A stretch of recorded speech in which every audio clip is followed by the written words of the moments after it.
여러분들께서는 혹시 숫자 중에 어떤 숫자를 좋아하십니까? 대부분 대한민국 사람들은 3 좋아하죠? 그리고 또 7자도 좋아하는 것 같아요. 근데 더불어 우리 민족에게 있어서 정말 잊지 못할 이 숫자가 있다면 아마 815가 아닐까 생각을 합니다. 이 815가 얼마나 귀한 숫자인지 각 기업에서는 마케팅 효과로 이 숫자를 사용하기도 하잖아요. 드디어 바야흐로 8월에 이르렀습니다. 옛적 우리 선조들이 그토록 힘들어 했었던 그 기억들, 얼마나 아팠습니까? 우리를 얼마나 힘들게 했었습니까? 얼마나 힘들었던지 76년이 흐른 이 시점 가운데서도 우리는 그때를 잊지 못합니다. 이 자리에 앉아 계신 분들 가운데서, 그리고 영상으로 예배드리시는 분들 가운데서 그 일제 치하를 경험하시지 못했던 분들이 대부분일 거예요. 그럼에도 불구하고 우리는 그때 그 감격과 그 기쁨을 결코 잊지 못합니다. 왜 그렇습니까? 왜 우리는 그때의 기억이 우리 삶의 일부분인 양 그렇게 살아가고 있습니까? 바로 민족적 탄압과 아픔이 우리 민족의 피 가운데 절절히 흐르고 있기 때문입니다. 우리를 아프게 했었던 그 과거의 기억들, 그리고 우리를 힘들게 했었던 이 과거의 감정들이 우리를 그때 그 시점으로 계속해서 이끌어가기 때문입니다. 여러분, 세월이 흘렀다고 해서 모든 게 끝난 게 아니죠. 세월이 끝났다고 해서 단절된 게 아닙니다. 우리는 연장선상에서 살아가는 것뿐입니다. 왜 우리는 아직도 그때 그 일들을 생각하며 힘들어할까요? 그리고 그 당사자 나라를 향하여서 왜 아직도 적이라고 생각할까요? 왜 이토록 우리들 기억에는, 그리고 우리 마음 깊숙한 곳에는 그러한 감정이, 그런 상처가 서려 있는 것입니까? 사람을 살리는 사람이 있는가 하면 사람을 죽이는 사람이 있는 것 같습니다. 그리고 또 사람을 살리는 국가가 있는가 하면 사람을 죽이는 국가가 있는 것 같습니다. 우리는 살리는 사람을 향하여서 평생의 은인이라는 표현을 씁니다. 여러분에게 있어서 평생의 은인이 되는 그 누군가가 이 시간 분명 떠오르실 겁니다. 나를 살려주고 날 이끌어주고 날 보호해주고 날 인도해 주었던 그 참 고마운 사람, 그 은혜는 진짜 평생 가도 잊지 못하는 것 같아요. 여러분, 우리 터키 있지 않습니까? 터키, 오늘 그 우리 여자 배구 선수들이 아주 멋진 승리를 거두었던 그 상대국이 터키인데요, 우리 2002년 월드컵 당시 3, 4위전을 기억하십니까? 그 3, 4위전 상대국이 터키였어요. 그리고 너무나 안타깝게도 많은 국민의 바람과는 달리 졌습니다. 근데 웬걸요? 게임에서 졌는데 선수들이 얼싸안고 서로 어깨에 어깨를 부둥켜 안고 서로를 위로하고 서로를 축하해주고 마치 한 선수인 것 마냥, 한 팀인 것 마냥 그렇게 카메라상에 비치는 그 모습을 바라보면서 얼마나 큰 감동을 받았었는지 모릅니다. 왜 그때 그런 상황들이 연출되었죠? 우리는 잘 알고 있습니다. 왜냐하면 68년이 많은 시간이 흘렀지만 우리가 정말로 힘들고 어려울 때, 한국전쟁 당시 터키가 우리를 생명을 다해 도와줬기 때문입니다. 터키의 참전국이 1만 5천 명이었어요. 경제 규모, 그리고 다른 다양한 요소들을 다 고려해 봤을 때 정말 터키는 자신들이 할 수 있는 최선의 노력으로 우리 대한민국을 도왔습니다. 그리고 그 도움과 그 마음을 우리는 알고 있기 때문입니다. 얼마나 참 감사한 나라입니까? 근데요, 여러분, 2021년도 초반부에 이런 책이 나왔더라고요. 한일 역전이라는 그런 책이 나왔습니다. 한일 역전이다. 그 제목만 보면 이제 잘 아시겠죠? 한국과 일본의 힘의 관계가 역전되고 있다라고 하는 그런 주제를 주제로 그 책이 쭉 저술되고 있어요. 물론 많은 부분에 있어서 일본이 우리보다 강한 나라인 건 부인하지 않습니다. 그러나 그 책의 저자는 점점점 대한민국의 힘이 강성해지고 있다라고 하는 주장을 처음부터 끝까지 일목요연하게 펼치고 있습니다. 그 일례로 코로나 상황이 딱 되었을 때 대한민국과 그 일본의 대응 방식이 천차만별이었어요. 대한민국은 어떻게 해서든지 이걸 끄집어내고 이 문제들을 끄집어내고 우리가 할 수 있는 최선의 노력이 무엇일까 함께 머리를 맞대면서 노력했던 반면 일본은요 어떻게 해서든지 정보를 은폐하고 속이고 숨기기 바빴다는 것입니다. 왜 그랬죠? 올림픽 때문에 그랬잖아요. 이 올림픽을 이루기 위해서 PCR 검사도 제대로 하지도 않았고, 근데요 사실은 그들은 가장 중요한 것들을 늘 마음 깊숙한 곳에 감춰 놓는 그런 습성이 있기 때문입니다. 저는 그 책에서 말하고 있는 저자의 그 주장이 무조건 옳다고 그렇게 얘기하고 싶지는 않아요. 그러나 이 부분에 대해서는 분명히 논하고 싶습니다. 왜 우리는 그 책의 저자의 주장에 열광하고 있는가? 왜 그 책의 저자의 그 이야기들을 쭉 살펴보면서 왜 가슴 한켠에 기쁜 마음이 막 샘솟고 있는가? 이런 질문입니다. 왜 그렇죠? 우리는 일본을, 그 나라를 우리의 적으로 생각하고 있기 때문입니다. 우리는 왜 일본의 실패를 그토록 크게 여깁니까? 76년 전에 그 기억과 아픔이 아직도 우리를 휘어감고 있기 때문입니다. 그때의 상처와 그때의 기억이 우리를 그렇게 만들어버린 거예요. 달리 표현해 보겠습니다. 우리는 아직도 괴로워하고 있는 것입니다.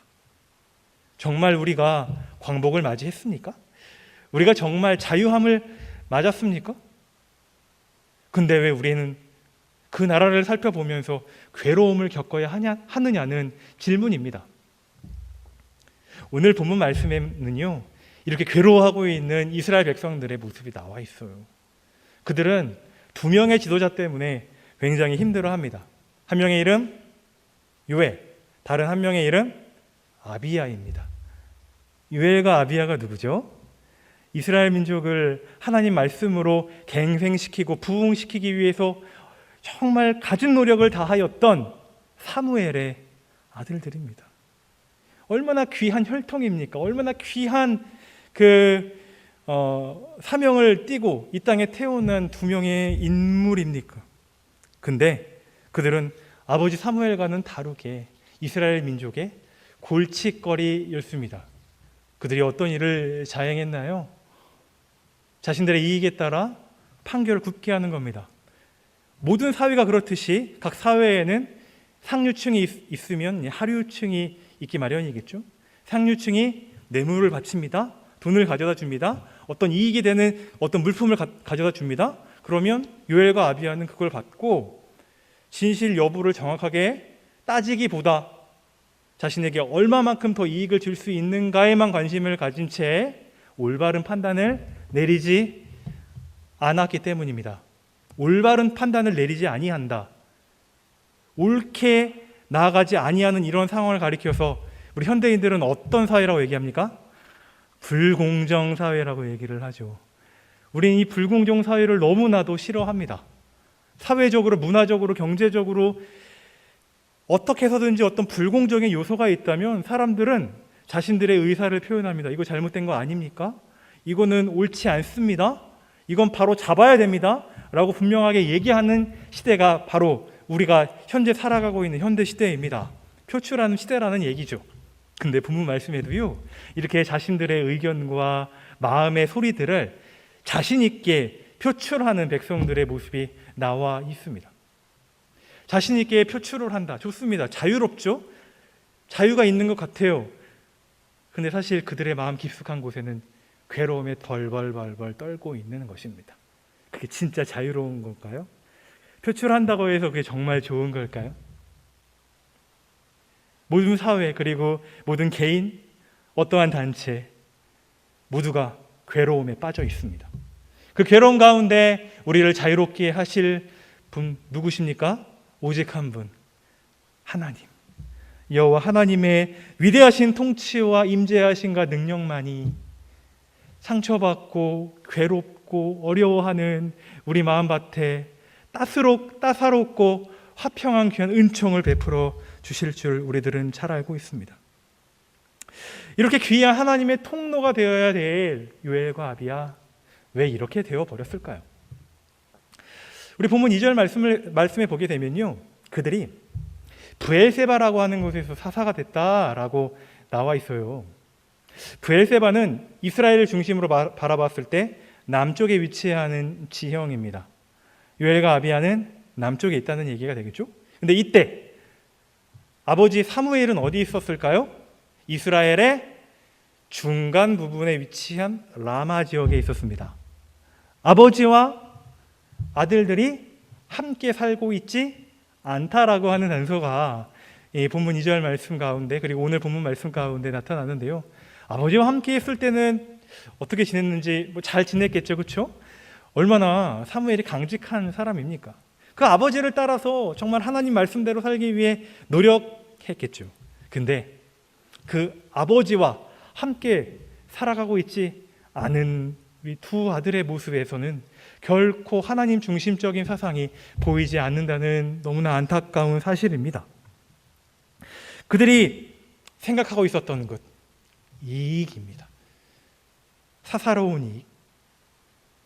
다른 말로 표현하면 하나님과 상관없는 이익에 그들은 관심을 두고 있었던 것이죠. 이 시대 유럽의 마지막 독재자라고 불리우는 벨라루스의 루셰첸코 대통령, 우리 뉴스에서도 잘 보셔서 아실 거예요. 비행기가 쭉 날아가고 있는데 그 비행기를 강제 착륙시켜가지고 그 안에 타고 있었던 사람을 어떤 언론인을 잡아서 체포하는 정말 비인도적인 일을 자행했던 자가 바로 벨라루스의 대통령입니다. 1994년도부터 시작해서 한 27년 동안 독재를 하고 있는 이 대통령에 대해서 세계에서는 많은 제재를 가하고 있죠. 근데요, 그 사람이 정말 얼마나 재밌는 일을, 정말 말도 안 되는 일을 저질렀습니까? 그는 왜 자국으로 날아가는 비행기를 굳이 착륙시켜서 그 안에 있는 그 언론인을 왜 체포했을까요? 그에게는 어떤 사사로운 이익과 풀리지 아니하는 문제가 있었기에 그런 일들을 자행했을까요? 그뿐 아니겠죠? 그 벨라루스 대통령의 이야기만 해당되는 건 분명 아닐 것입니다. 우리들에게 정말 하나님과 상관없는 이익으로 말미암아 하나님의 일들을 그르치고 하나님의 마음을 아프게 하는 여러 가지 많은 일들이 분명히 있을 줄 압니다. 여러분, 요엘과 아비야가 이기지 못한 이 한계점들, 그들을 신앙의 뒷걸음질 칠 수밖에 없도록 만들었던 이 많은 상황들 바라보며 우리는 지도자가 무엇인지에 대해서 다시 한번 생각해 보게 됩니다. 어떤 지도자는요, 하나님을 바라볼 수 있게 만드는 지도자가 있는가 하면, 반대로 어떤 지도자는요, 하나님 대신 세상과 돈과 향락과 육체적인 것만은 바라보게 만드는 지도자가 있다는 것입니다. 세상의 탄압과 착취가 바로 이것입니다. 하나님을 바라보지 못하고 다른 것들을 바라보도록 만드는 이것. 우리 모든 영혼들은 오직 살아계신 하나님만 바라보며 하나님께 집중하길 너무나 원합니다. 근데 이걸 자의적으로 막고 의도적으로 막는 이 세상이 보이지 아니하는 그런 힘들이 분명 존재한다는 얘기죠. 이 상황 가운데 우리 그리스도인들은 어떤 역할을 좀 수행해야 될까요? 먼저는 하나님을 바라봐야겠죠, 그렇죠? 하나님을 바라보지 못하게 만드니까요. 그리고 하나님의 살아계심과 하나님의 역사하심을 증명하는 그런 존재가 되기 위해 노력해야 될 것입니다. 뿐만 아니라 세상에 회개하고 하나님을 바라볼 수 있도록 우리는 역할을 수행해야 될 거예요. 한번 점검해 볼까요? 오늘 집에 가셔서 돌아가셔서 우리 가족들과 우리의 관계가 어떤지 한번 점검해 보시기 바랍니다. 사랑하는 자녀들이 우리들을 바라보면서 진짜 하나님을 바라보고 있는지 한번 점검해 보세요. 사랑하는 배우자와 대화를 나누면서 우리의 대화 내용이 하나님께서 기뻐하시는 대화 내용인지 한번 살펴보시기 바랍니다. 하나님께서 허락하여 주신 작은 천국인 이 가정에서 시작되어지는 우리의 언행과 행동에서 하나님의 뜻과 계획하심은 조금씩 몽우리를 펼치고 있다라고 하는 부분을 우리는 결코 잊어서는 안 될 것입니다. 미국의 브루클린 매거진이라고 하는 거대 언론사를 만들었던 한 주인공에 대한 이야기를 잠시 하려고 해요. 이 사람이 어렸을 때 할아버지에게 이런 조언을 들었대요. 얘야, 내 말 잘 듣거라. 내가 어디 가든지 내가 처음 그곳에 발을 디뎠다면 그곳이 전보다는 조금 더 나아질 수 있도록 노력해야 돼. 할아버지, 내가 그 일을 할 수 있을까요? 아, 그럼. 너는 특별한 존재고 존귀한 존재이기 때문에 너가 가는 발걸음 곳곳마다 전보다는 더 좋아지는 일들이 분명히 일어날 거야. 이 손자는요, 할아버지의 말씀을 가슴 깊숙한 곳에 고이고이 간직했어요. 그리고 그가 첫 번째로 일을 시작하였던 보스턴의 한 모퉁이, 그곳을 깨끗하게 청소하기 시작합니다. 널브러져 있는 쓰레기를 줍기 시작했고 여기저기 버려져 있는 담배꽁초를 줍기 시작했어요. 그리고 사람들이 잘 볼 수 있도록 모든 신문을 제 시각에 꽂아놓기 시작합니다. 사람들에게 입소문이 나기 시작하죠. 참 성실하고 귀한 소년이 있다고. 출판사에 취직을 했고요. 그리고 미국에서 참 남부러울 것 없는 거대한 언론사를 일구는 그런 존재가 되었습니다. 무엇이 그를 그렇게 만들었나요? 할아버지의 조언. 할아버지의 조언이 사랑하는 손자의 삶을 귀하게 만들었습니다. 또 하나, 할아버지의 조언이 미국을 옳은 길로 만들고 있었던 것입니다. 영향력이란 바로 이런 겁니다.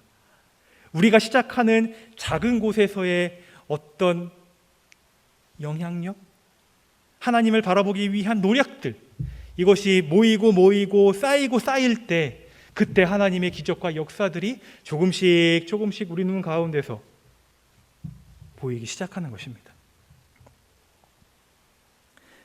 사람들이 깨닫지 못하는 것을 깨닫는 우리들, 사람들이 볼 수 없는 것들을 바라보는 우리들, 부르심의 상을 따라서 오늘도 열심히 노력하고 있는 우리 그리스도인들은 하나님을 바라보지 못하게 만드는 이 세상의 착취와 이 고통 가운데서 더욱더 주님을 따라가야 합니다. 그렇지만 그런 일들은 조금 있으면 마치 기름이 다 없어진 자동차 마냥 우리를 그 자리에 멈추도록 만들 때가 분명히 있습니다. 그렇다고 해서 여러분 실망하지 마십시오. 우리는 충분한 잠재력과 능력이 있는 사람들이기 때문입니다. 우리 그리스도인들에게 하나님께서 주신 위대한 능력 어떤 것이 있습니까? 잘 아시는 부분이에요. 하나님을 경외할 수 있는 잠재력을 주님께서 주셨습니다. 저는 이 시간 경외라고 하는 부분을요, 이렇게 한번 좀 정의를 내려봤으면 좋겠어요. 하나님께서 우리의 보호자와 인도자 되심을 인정하는 것이다 라고 말입니다. 뭐라고요? 하나님께서 우리의 보호자와 인도자 되신다라고 하는 부분 말입니다. 하나님께서 우리의 보호자와 인도자 되셨던 것을 포기하신 적이 있으십니까? 단 한 번도 없으십니다. 광야 생활을 한번 생각해 보십시오. 이스라엘 민족들이 얼마나 불평하고 얼마나 하나님을 원망합니까? 그럼에도 불구하고 우리 주님께서는 단 한 번도 그들의 인도자와 보호자의 자리에서 내려오신 적이 없으셔요. 끝까지 그들을 인도하시잖아요. 그들이 가나안 땅을 정복할 수 있었던 것 그들의 능력인가요? 31명의 왕과 싸워서 승리할 수 있었던 것 그들의 능력 때문입니까? 아닙니다. 하나님이 그들의 보호자와 인도자 되어주셨기 때문입니다. 우리의 상황과 한번 동일하게 생각해 볼까요? 우리가 지금껏 살아오고 지금껏 역사를 이루고 지금껏 많은 일들을 이룰 수 있었던 건 누구의 능력 때문입니까? 누가 우리를 도와줬기 때문입니까?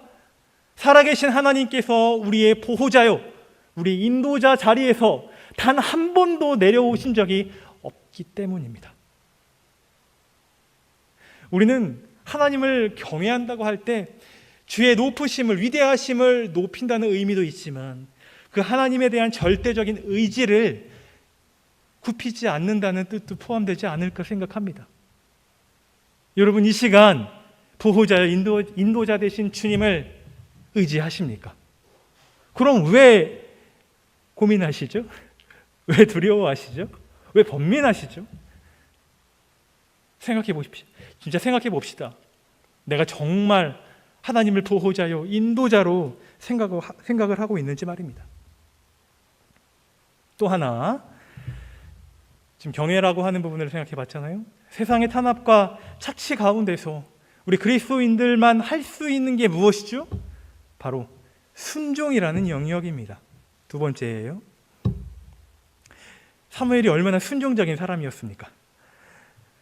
한나의 품을 떠나 성소에서 살아가며 이 백발의 카리스마의 존재가 되기까지 얼마나 많은 사람들에게 귀한 순종의 모습들을 보였습니까? 사울왕과 이러한 일전이 있었잖아요. 사무엘이 외칩니다. 왕이 여호와의 말씀을 버리셨으므로 여호와께서도 왕을 버려 왕이 되지 못하게 하셨습니다.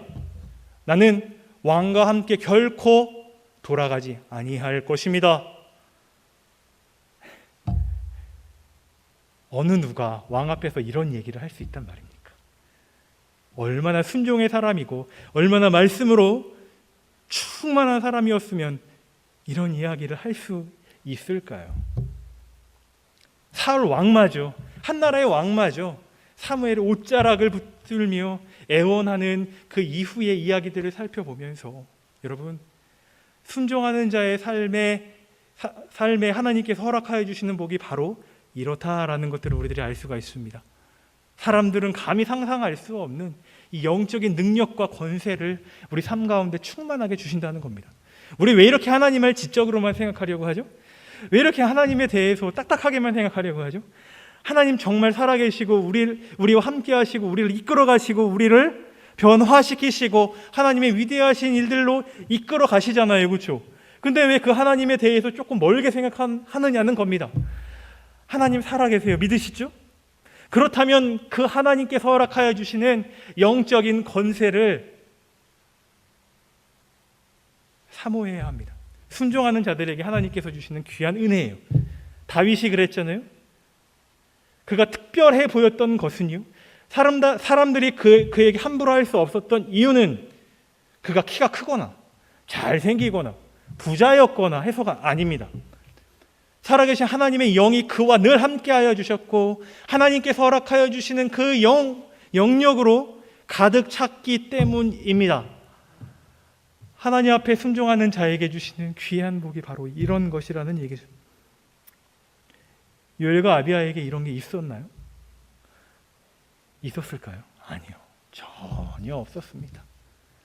전혀 없었습니다. 우리는요, 스스로를 채찍질해야 합니다. 요엘과 아비야는 아무도 보고 있지 않다라고 생각할 때 그들은 자신의 삶들을 하나님 앞에서 그냥 내버렸습니다. 그러나 아무도 안 보고 있다 생각할 그때가 우리들에게 가장 중요한 때임을 점검하십시오. 나에게 주어지는 것이 없다고 생각할 그때가 가장 중요한 타이밍이라고 생각하십시오. 그 장면을 우리 하나님께서 바라보고 계십니다. 이엔 바운즈는요, 그 기도자에 대해서 두 부류로 나누었잖아요. 한 부류는 쉽게 왔다가 쉽게 떠나가는 사람, 그리고 또 한 부류의 사람은 오래도록 주의 전에 머물며 하나님의 은혜를 사모하는 사람. 하나님께서 어떤 사람을 통해서 역사하실까요? 두말하면 잔소리죠. 하나님을 알기 위해 주의 전에 머무르시기 바랍니다. 하나님을 경험하기 위해 무릎에 제단을 쌓으시기를 바랍니다. 하나님의 위대하신 영광의 존재 앞에서 하나님을 높이시길 바랍니다. 우리가 무릎 꿇는 그 장소에서 하나님은 오늘도 역사를 시작하고 계십니다. 주님과 오랜 시간을 함께하려고 식질하는 그 사람에게 하나님의 뜻과 계획하심이 이루어진다라는 사실 다시 한번 생각하십시오. 말씀을 맺겠습니다. 영적인 아름다움을 바라보지 못하도록 주장하는, 하나님을 바라보지 못하도록 주장하는 이 세상 가운데서 우리 그리스도인들은 어떤 사람들입니까? 우리들은 하나님을 바라보는 자요, 하나님의 살아계심과 능력을 증명하는 자요, 세상을 회개케 하여 주께로 돌아오게 하는 자들입니다.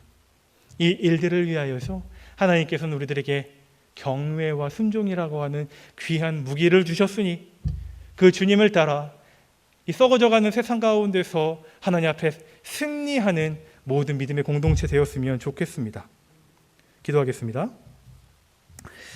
우리의 왕이신 하나님 아버지, 우리를 통해 그리스도의 새날을 나타내시니 감사합니다.